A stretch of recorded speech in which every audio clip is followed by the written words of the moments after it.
Humihingi po ako ng tawad sa mga sponsors natin kasi hindi ko po alam, 50-50 po ang chance maoperahan. So, hindi ko po alam kung anong gagawin natin sa pera. So, kung gusto niyo pong hingin ulit, ibalik ulit yung pera. Okay naman po basta po may pakita kayong resibo sa akin. Hintayin ko po yung at least siguro po mga 1 or 2 weeks pa po sana nahinging palugit. Kung hindi po kung hindi pa po siya magpayag, ay sa uli ko na lang po.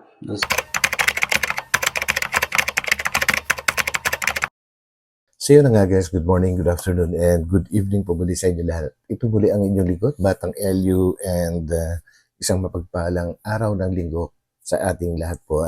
So sa mga magsisimba po, mag-ingat po kayo sa inyong pagdadrive o kaya sa inyong mga pagbiyahe po. Kung nasa malayo po yung simbahan or sambahan na inyong pupuntahan. And by this time guys, gusto ko lang bigyan ng reaction itong isang upload ni Papa Eds ni Kalingap Edu guys. Itong latest na upload niya po dahil nakakalungkot guys.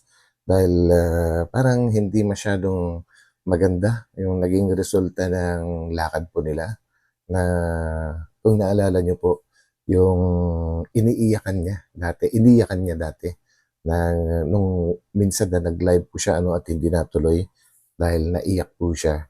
Yun pala guys, iyon dahil sa isang pinsan po niya na ulilang lubos, wala ng mga magulang at wala ring kapatid at nagkaroon ng malubhang sakit po guys. Nagkaroon din ng tubig sa baga at yun na nga yung kanilang pinuntahan at yan po ang bibigyan natin ng reaction. So, samahan po ninyo ako guys at huwag kalimutan magtamsak. And sa mga hindi pa nakapag-subscribe, pindutin na rin po yung subscribe button. And bago tayo tumuloy-tuloy, syempre huwag nating kalimutang suportahan palagi ang buong Team Kalingap sa pangunguna po yan ni Kuya Val Santos Matubang, Ate Edda Vlogs, and Kalingap Rab. So, samahan po ninyo ako. Let's go! Ay, Batang LU. For the very first time I place my eyes on you, girl, will follow through. At ayun po mga kalingap, tapos na rin yung vlog na pagpunta namin sa pinsan ko at medyo nakakadismaya kasi hindi ko akalain na nagiging ganun ang kalalabasan. At ina-expect ko talaga papayag eh. Pero yun nga, hindi ko alam kung ano naisip niya, kung bakit hindi siya ayaw pa niyang ipagpatuloy at simulan yung proseso para mas gumaling na siya. Pero kailangan natin respetuhin at may sakit at yun ang problema kasi talaga hindi natin kaya eh. At ayan, humihingi pa ako ng tawad sa mga sponsors natin kasi hindi ko po alam, 50-50 po ang chance maoperahan. So, hindi ko po alam kung anong gagawin natin sa pera. So, Yun guys, dahil sa mga binanggit ni Kalingap Edu na yon, una-una yung paghingi niya ng paumanhin sa mga sponsors. Parang umaano sa puso ko yun kasi napaka gentleman niyang tao, no? Dahil yun nga po, yung kanyang pag-iyak ay maraming sponsors ang naantig sa kanya po, sa kanyang naantig ang mga damdamin ng mga sponsors at nagbigay po sila ng tulong para pampagamot po doon sa pinsan ni Kalingap Edu, pampaopera sana. Kaya lang, hindi nila nakumbinsi guys. Hindi nila nakumbinsi. At siguro, may mga sariling dahilan din yung kanyang pinsan kung bakit ayaw niyang magpa-opera, which is yun na lang po ang solusyon sa kanyang problema po. just last week, may isa tayong kakilala dito lang na ganun-ganun din ang problema, pinabayaan, sumabog. Yun, dumiretso po. And sana itong umpisa ni Kalingap Edu ay magbago pa ang kanyang isip. So ituloy po natin, guys. Gusto niyo pong hingin ulit, ibalik ulit yung pera. Okay naman po basta po may pakita kayong resibo sa akin. Hintayin ko po yung at least siguro po mga 1 or 2 weeks pa po sana nahinging palugit. Kung hindi po kung hindi pa po siya Babago isip. magpayag, ay sa uli ko na lang po doon sa mga Grabe. kanya-kanyang Napakabuting tao talaga, guys, dahil willing siya na ibalik yung pera na dinonate ng mga iba-ibang nagbigay. Basta lang may maipakitang resibo kung sino-sino man po yung mga nagbigay. Siyempre, ang hirap din naman na kung mga baka hindi rin kabisado lahat ni Kalingap Edu kung sino-sino yung mga nagbigay. So, kailangan ng resibo para malinis at hindi magkaroon ng problema. So yun, guys, and meron nga itong sasabihin pa si Kalingap Edu na kung papayag yung mga nag-sponsor. Ito po. sa kanya-kanyang yung pera.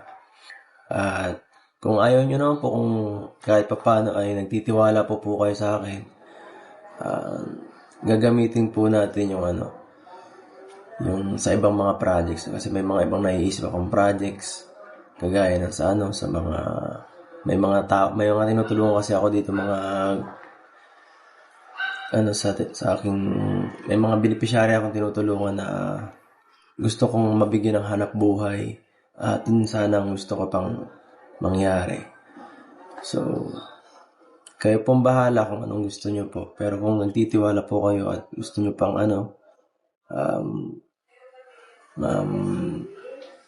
gusto nyo maitulong din yung mga perang binigay nyo, yan po, gamitin po natin yan lahat. Yan po. Salamat po sa lahat ng mga nagtiwala at pasensya na po kasi yun, kakadismaya talaga ang nangyari.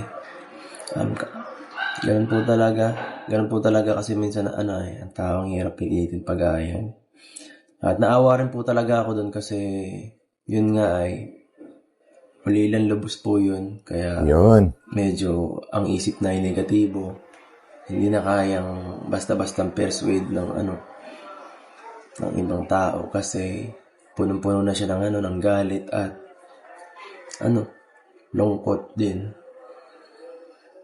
Kaya kahit pa sabihin natin nakatira siya sa wala na rin naman mga matatanda na nakatira dun sa bahay at wala rin naman kakayanan na sumuporta at wala naman na siyang nanay, tatay, wala namang kapatid, halos wala lahat. Kaya parang pakiramdam siguro niya wala na siyang ilalaban pa sa buhay. Pinipilit na lang natin bigyan siya ng konting tulong at konting pag-asa. Kaso nasa tao rin talaga kung gusto niyang mabagong buhay niya. So pangarap ko sana pagkatapos niya sanang gumaling, gagawin ko sana siyang scouter sa area na yon para mabigyan siyang tulong. Kaya lang di natin alam kung ano na mangyayari. At ayun, salamat po sa lahat. Pasensya na po guys. Pasensya na po mga kalingap. Grabe, guys, no? Paulit-ulit na humingi ng pasensya si Kalingap Edu. Kasi sobrang seryoso siya dito, guys, na maipagamot yung kanyang pinsan. And kaagad-agad naman na nagpadala ng tulong yung mga sponsors na yon. So, kumbaga disappointed talaga siya kasi hindi nangyari yung inaasahan niya na mangyayari, na papayag po yung pinsan niya na magpagamot po or sabihin na natin diretso magpa-opera kasi yan lang naman yung solusyon doon, matanggal yung tubig sa kanyang baga. Doon siya disappointed. Pero may point din naman si Kalingap Edu dahil siguro nag-iisa na sa buhay. Kumbaga meron naman siya kasama, guys, kaya lang wala na talaga yung kanyang mga magulang and wala rin siyang kapatid. Siguro ay sobrang lungkot.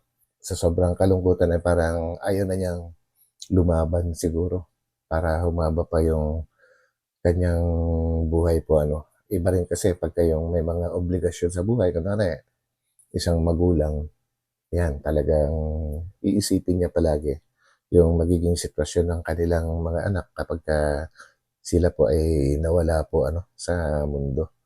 At dahil nga doon, nag-iisa siya. Although may kasama naman siya, ibig sabihin nag-iisa siya sa buhay, walang asawa, walang magulang, walang mga kapatid. Siguro yun yung nagpapahina sa kanyang loob para pagpatuloy pa yung na lumaban. But anyway, hoping na within 2 weeks ay magbabago pa yung kanyang desisyon dahil napakaganda naman ng plano ni Kalingap Edu na if ever na gumaling yung pinsan niya na yon ay gagawin niyang scouter niya doon sa area na yon. So yun guys, so alamin nga natin guys kung ano yung mga pangyayari doon sa pagpunta nila sa bahay ng kanyang pinsan. So samahan niyo ako. Usually, kailangan ito ng ano, i-drain yun. I-drain. Tubig na ito. Ano sabi po ng doktor? Kailangan daw. So yun guys, sabi nga ni Kalingap JJ, no? Kailangan ma-drain. So naalala po ba ninyo na ilang buwan pa lang yung nakakaraan ay merong parehong case ito eh. Yung nanay po ni Kapitana Grace, yung kapatid po ni Kalingap Rob, no? Si Grace, si Kapitana, ay ganyan din po yung naging case niya. And may edad na yun, may edad na yun. Pero okay naman, maganda naman yung naging resulta. So yun guys, sana ay Kung ano, operang daw po. Hindi Ano naman daw? kailangan. Wala naman sinasabi. Walang sinasabi, pwede madaan sa gamot. Sabi lang.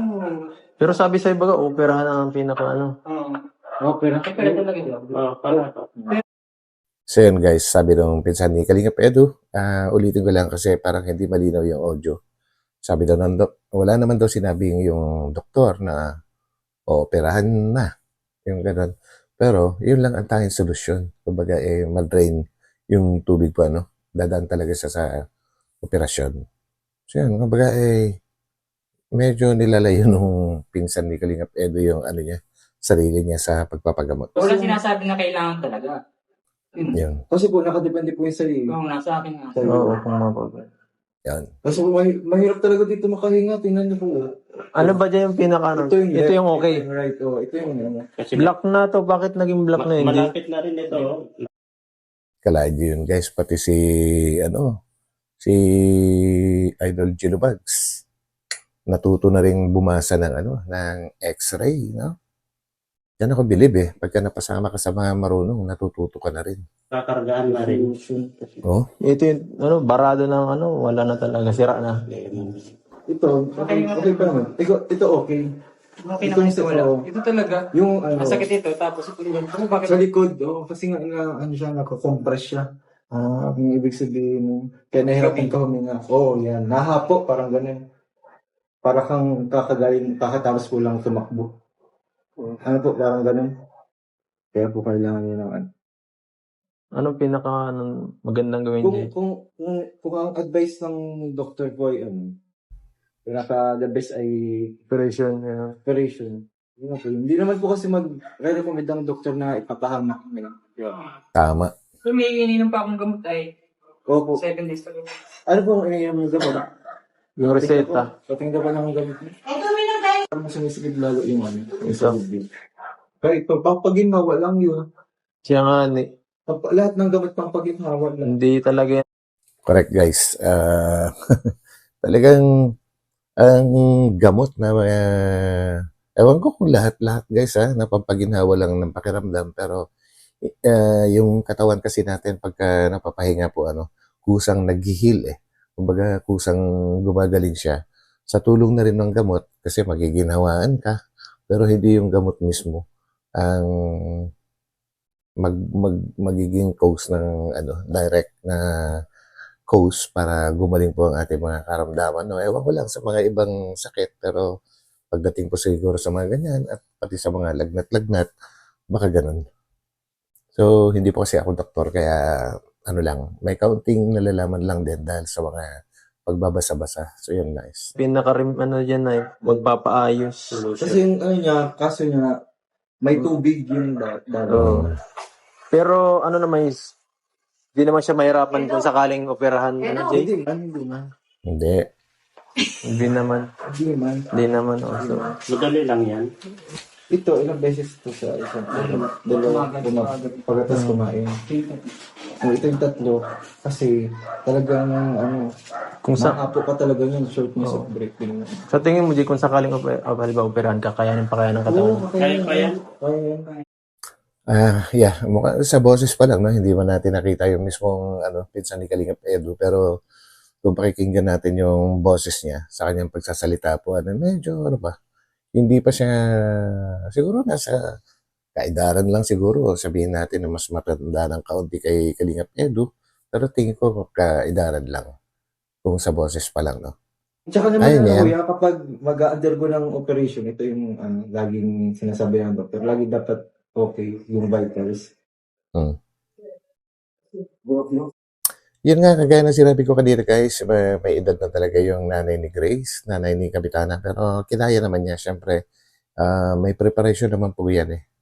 Hinahanda naman po sila ng doktor. Kumbaga, medyo gagawin stable yung mga, niya, yung pulso niya, siguro blood pressure muna, bago isa lang sa operasyon. Di naman, pag sinabi operahan, diretso na kaagad, di ba?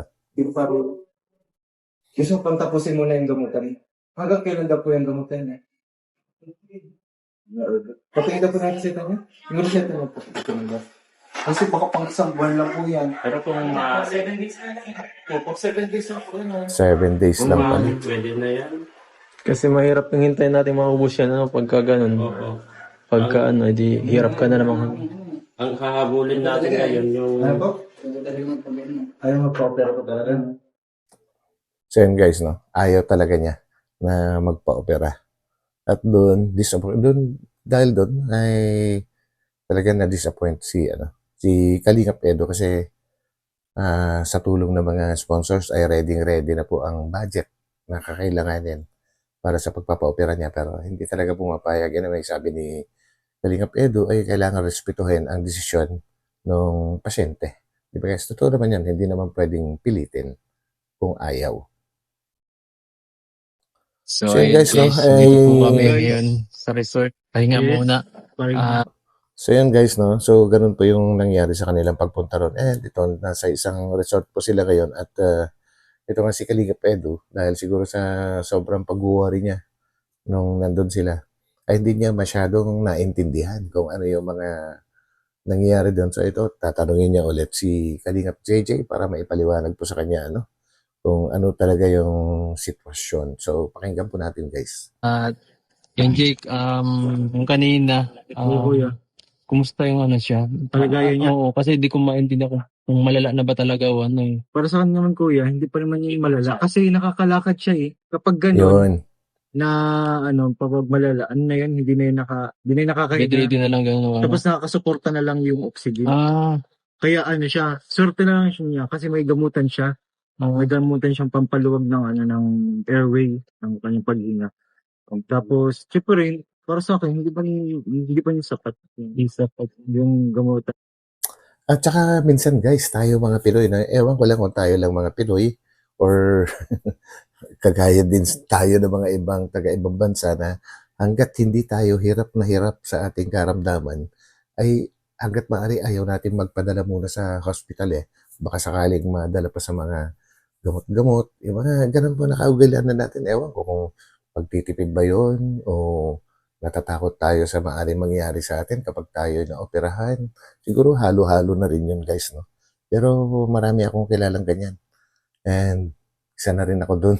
Hindi ba talaga yung kaya ng normal na nagamot na parang healing normal sa katawan, di na kaya? Depende kasi kuya din sa nagtingin ng doktor.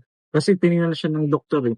Tapos kung sinuggest niya ay yung invasive procedure na which is yung operation.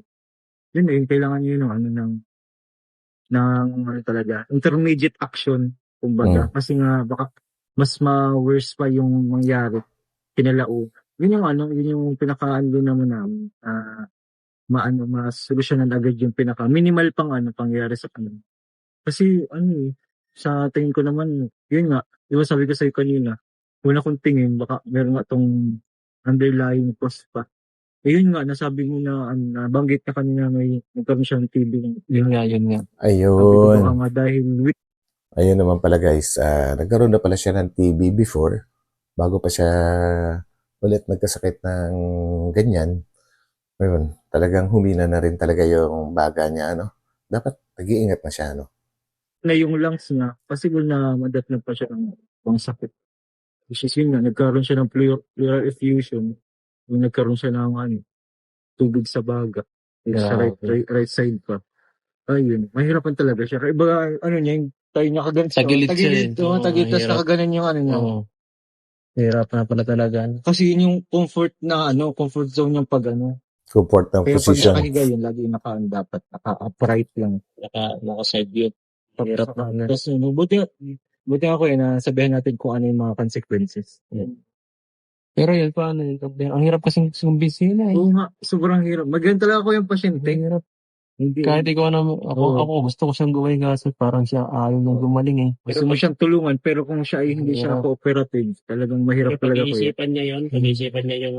Ilang beses ko na ito na kinumbinsi Pero ko alam na. ko kuya, mayroong may tatak yung mga sinabi Yeah, natin tama yan. sa kanya. Tama yan. Alam ko mag-iisip yun kasi guys, yung ganun talaga, life-threatening po talaga yun. Life-threatening kasi kukompress talaga masyado yung yung baga mo eh. Mag-iisip siya. Kukompress ng tubig, ang tubig baga ay tapos ang pinaka-worst pala Yun, pinaka-worst pagka nag-rupture, pagka sumabog po yun, Talagang diretso na yun, guys.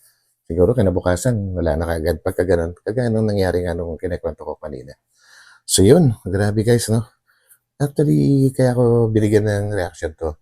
Dahil mas lalo kong nakilala yung kabutihan po ni Kalingap Edo dito. Lumala. Kumbaga lumalim lalo yung nalalaman ko tungkol sa pagkatao po niya. Yung nababasa naman natin sa itsura niya, yung pagiging mapagmahal, ay kakaiba. Kahit sa mga sponsors, ay napakataas talaga ng kanyang respeto po guys. So, meaning, kapag pinsan pa niya yun guys, pinsan niya na actually malayo daw yan, nasa 2 oras yung biyahe.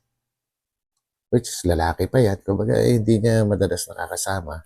Pero sobra yung pagmamahal niya sa pinsan po niya, How much more siguro kung yung talagang minamahal na niya ang magkasakit, lalo siguro siyang mawiwindang, Alam niyo ba ibig ko sabihin guys?